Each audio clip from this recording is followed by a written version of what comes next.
The first mournful howl pierced the still night air, its haunting echo resonating through the narrow streets. I paused, skin prickling with unease as I glanced over my shoulder. Nothing but empty road and darkened windows behind me.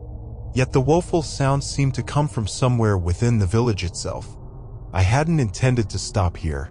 The remote hamlet was merely a speck on my map, a place to rest on my aimless travels.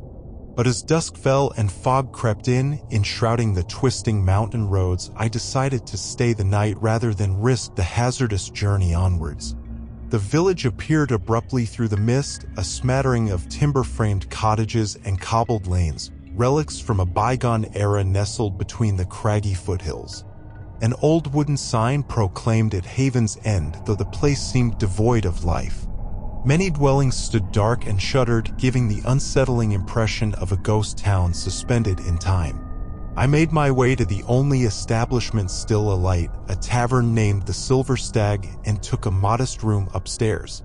The proprietor, a taciturn elderly gentleman, regarded me with wary eyes but kept his suspicions to himself. As night deepened, I lay awake listening to the inn's timbers creak and sigh, wondering at the odd stillness blanketing the village. Eventually, I drifted off into a fitful sleep, until that first baleful howl startled me awake well past midnight. Now I stood frozen, peering uselessly into the gloom. For an instant, I thought I glimpsed something, a pale shape fluttering at the edge of vision. But when I blinked, it vanished. I shuddered, suddenly conscious of how alone I was. Back in my room, I hardly slept, watching the window for any signs of movement. Yet nothing stirred in the moonlit square below. When I descended for breakfast the next morning, the tavern was empty. My footsteps echoed across dusty floorboards as I approached the bar. The proprietor was nowhere to be seen. I called out, but only silence answered. On the countertop sat a scrap of paper weighed down by a pewter tankard. Scrawled in an unsteady hand was a message. "Leave this place. Beware the witching hour." A chill crawled down my spine. For all the peculiarity I had witnessed since arriving, this was my first tangible warning. As I stood deliberating my next move, another mournful howl reverberated outside. A woman's scream followed, raising the hairs on my arms.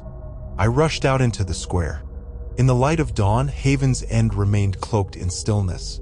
Nothing stirred except for a raven perched on the well, peering at me with an almost knowing gaze. The only remarkable thing was the hour itself. According to the clock tower opposite, it was already past 11. Impossible. I had risen just after sunrise. As I stood befuddled, the raven cawed and took flight. I watched it vanish over the rooftops. And that's when the spectral shapes appeared. They emerged slowly from the shadows between buildings. Wolves, translucent ones with shimmering fur and eyes that glowed silver blue.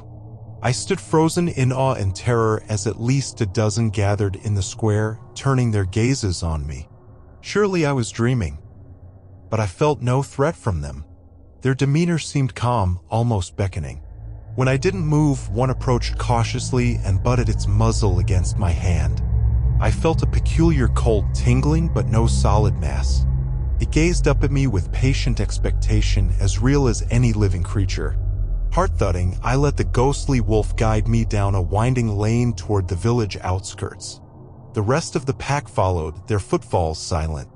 What reality had I stumbled into? The spectral procession led me to a forgotten cemetery nestled against a looming cliffside. Ancient headstones tilted beneath the shade of gnarled yew trees. The wolves fanned out among the graves, settling atop them like guardians. Each headstone, I now realized, bore the etched likeness of a wolf alongside human names and dates. Whose resting place is this? My voice sounded thin and reedy. The question felt absurd, but my eerie guides observed me steadily. A lone white wolf with eyes like pale moonstones approached and lowered its head. Behind it, the headstone bore the name Wolfram and a date over a century old. I drew a sharp breath, a sense of foreboding settling heavy in my heart. What tragedy had befallen this village and its spectral protectors? Chapter 2: Unraveling the Mystery. After my chilling encounter amid the forgotten graves, I returned to the Silver Stag, hoping to find answers. The tavern remained empty, dust motes swirling in shafts of sunlight.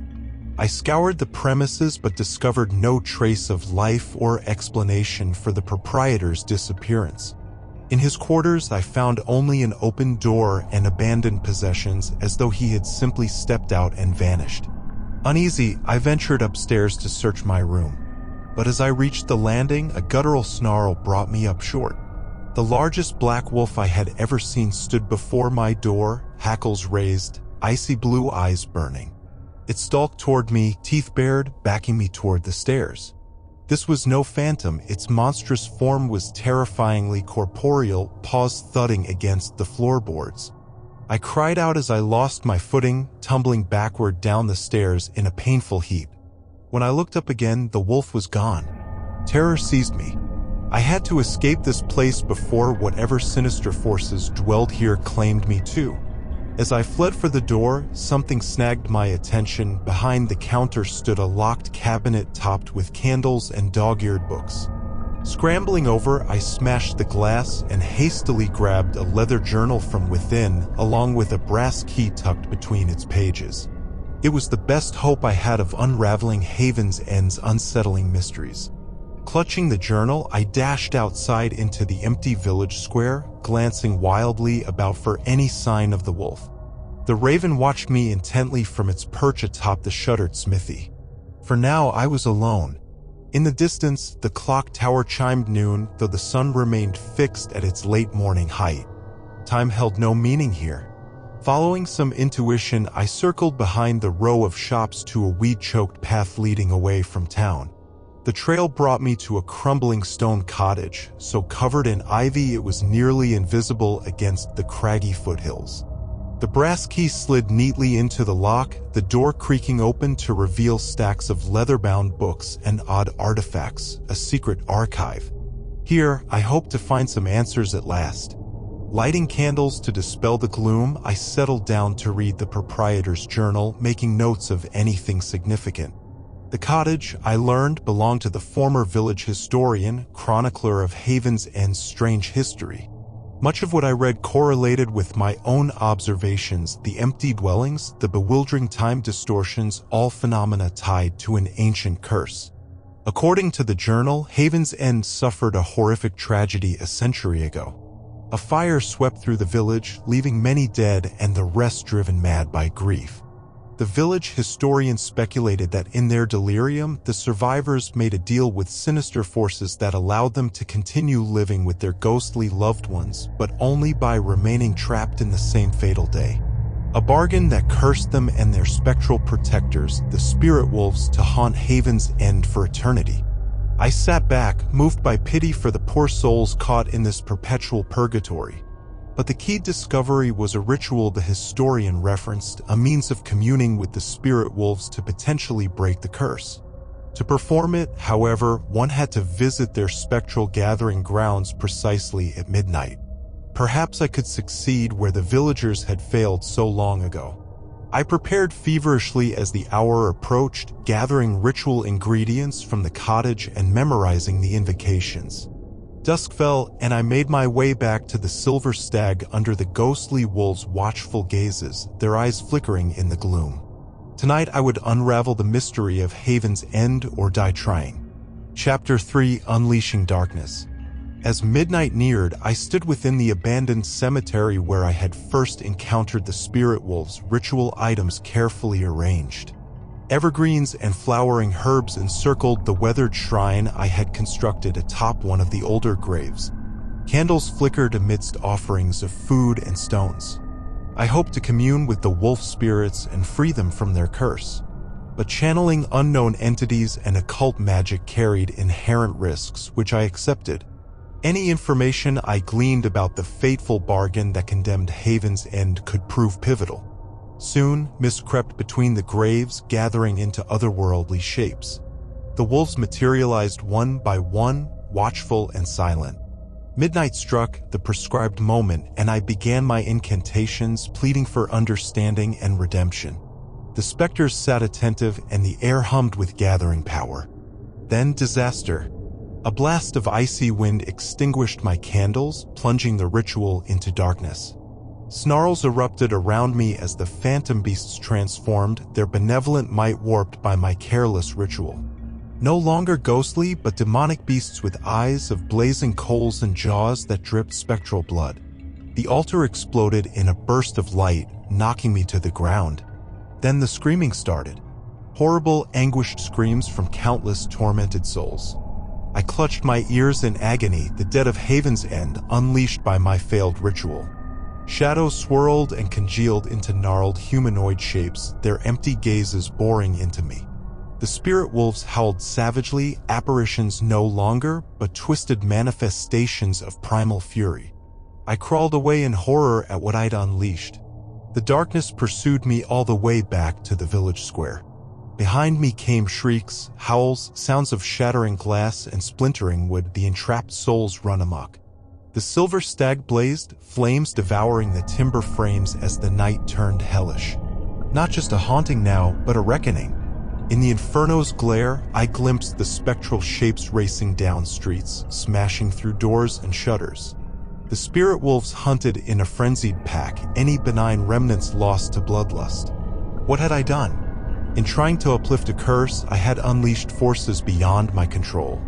Haven's End faced eradication by the very spirits tied to its existence, unless I could somehow quell the gathering tempest. Chapter 4: Battling the Unseen Evil. From the archives in the crumbling cottage, I unearthed rituals for dispelling violent entities, exorcism rites from Haven's End's occult past. But I feared binding or eliminating the cursed spirits might undo what was left of the village itself, erasing any hope of salvaging either. There had to be another way.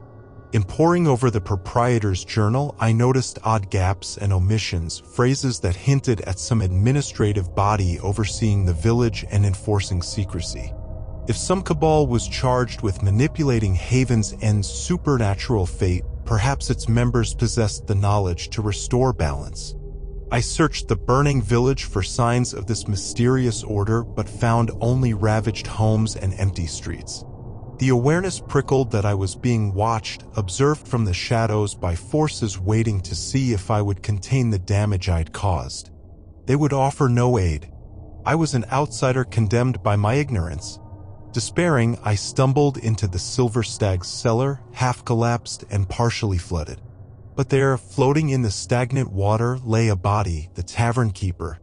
I dragged the poor soul out and attempted resuscitation, but it was too late. Fresh blood oozed from bite marks that could only have come from the monstrous spirit wolves. In his rigid hand, the proprietor clutched a strange medallion etched with arcane symbols. This had to be the symbol of the order overseeing Haven's End. Around his neck hung a leather satchel, within which I discovered a sheaf of parchment covered in glyphs and incantations, spells for binding evil entities. Forbidden knowledge that perhaps provided the key to reversing the destruction. For hours I studied the parchment, committing the rituals to memory. They seemed designed to draw in surrounding dark forces and seal them within a vessel, a living host, willing or unwilling. A dangerous gambit, but I was out of options. I could not allow the spirits to continue terrorizing the village or escape into the larger world. When the fires eventually burned down and an unholy silence blanketed the village, I prepared the binding ritual beneath the light of the blood moon, flanked by salt circles and artifact totems. If the cursed spirits would not listen to reason or redemption, I would face them myself and end this madness. I only hoped I could contain the darkness rather than being consumed by it. Chapter 5: Eternal Night. The dark ritual took every ounce of my strength. But as the first vengeful spirits materialized before me, snarling and screeching, I drew them into my pulsating artifacts and slew them one by one. Each time, the medallion around my neck burned hotter while the spirits' voices grew louder in my mind, howling, screaming with fury at their imprisonment. But I could not stop until Haven's End was pacified. Hordes of wraiths and demons came at my call, tearing through the swirling vortex I had opened between worlds. Soon the night was awash in my blood and theirs, and still they kept coming. I sensed the spirit wolves circling nearby, watching my struggle impassively. When dawn's light filtered over the mountains at last, my body trembled with exertion, but no spectral shapes remained. Utter silence filled Haven's End's ravaged streets. I had succeeded in my quest, though at grave personal cost. The bindings I had wrought now carved a scorched lattice across my very soul. I only prayed the containment would hold. As I staggered through the rubble, voices clamoring in my skull, the living wolves emerged from the mist. No longer monstrous, but solemn and at peace. The white alpha approached and inclined his head, yellow eyes sorrowful yet grateful. In saving Haven's End from the released darkness, I had broken the curse that enslaved them all. But our reprieve was only temporary. The wolves led me back to the forest cemetery, now bathed in dawn's light. There they circled a freshly dug grave at the plot's heart and gazed upon me with mournful understanding. Here lay my destiny, to be bound eternally as Haven's End's guardian and vessel for the spirits I had liberated and captured. I had no tears left, only a bone-deep weariness. As I climbed into the earth and gazed up at the pale sky for the last time, the wolves' melancholy howls filled the air. They would keep watch over this place and ensure my sleep remained undisturbed. Their penance completed, mine was just beginning. I closed my eyes as dirt rained down, welcoming the solace of oblivion at last. The ghostly calls resonated through the mountains as the wolves voiced their timeless lament.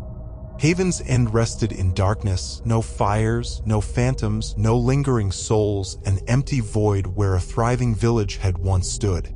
The sacrifices had been many, myself among them. Now only the watchful wolves remained, guardians of the secrets buried beneath this hallowed ground. Protectors of the perpetual night and the unseen evils that dwelled below, never to haunt the living again.